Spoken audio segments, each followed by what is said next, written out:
గత 10 ఏళ్లలో తెలంగాణలోని గ్రామ పంచాయతీలకు కేంద్రం 11,000 కోట్లకు పైగా నిధులు కేటాయించినట్లు తెలిపారు కేంద్ర మంత్రి కిషన్ రెడ్డి.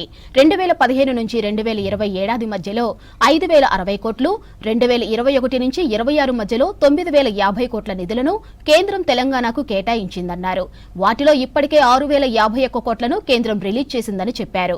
ఇటీవల రాష్ట్రంలో స్థానిక ఎన్నికలు పూర్తి కావడంతో త్వరలోనే మిగిలిన నిధులు కూడా విడుదల చేస్తుందని తెలిపారు కిషన్ రెడ్డి.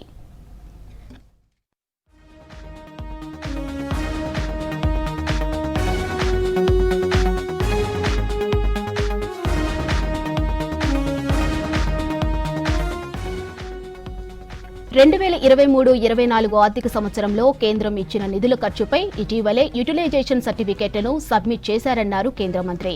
2024-25 ఏడాదికి సంబంధించి త్వరలోనే 260 కోట్లను కేంద్రం విడుదల చేయనుందన్నారు. వీటి యూటిలైజేషన్ సర్టిఫికెట్లు ఇవ్వగానే దశలవారీగా మిగిలిన 2,500 కోట్ల నిధులు కూడా ఇస్తుందని తెలిపారు.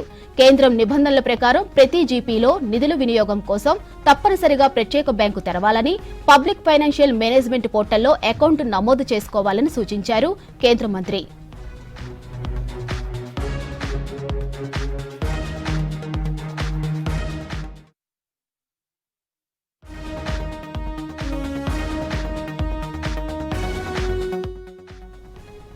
బీఆర్ఎస్ ప్రభుత్వంలో గ్రామ పంచాయతీల అకౌంట్లను జప్తు చేసుకుని ఆ నిధులను ఇతర అవసరాల కోసం దారి మళ్లించారని ఆరోపించారు కిషన్ రెడ్డి.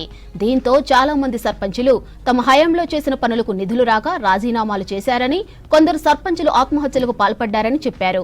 ఇకపై ఇలాంటివి జరగకుండా రాష్ట్ర ప్రభుత్వం అన్ని జాగ్రత్తలు తీసుకుని గ్రామాభివృద్ధి కోసం కేంద్ర ప్రభుత్వం చేస్తున్న అన్ని ప్రయత్నాలకు సహకరించాలని సూచించారు. ఇక గ్రామ పంచాయతీలు, గ్రామీణ ప్రాంతాల్లో మౌలిక వసతుల కల్పనను చొరవ తీసుకోవాలని కోరారు.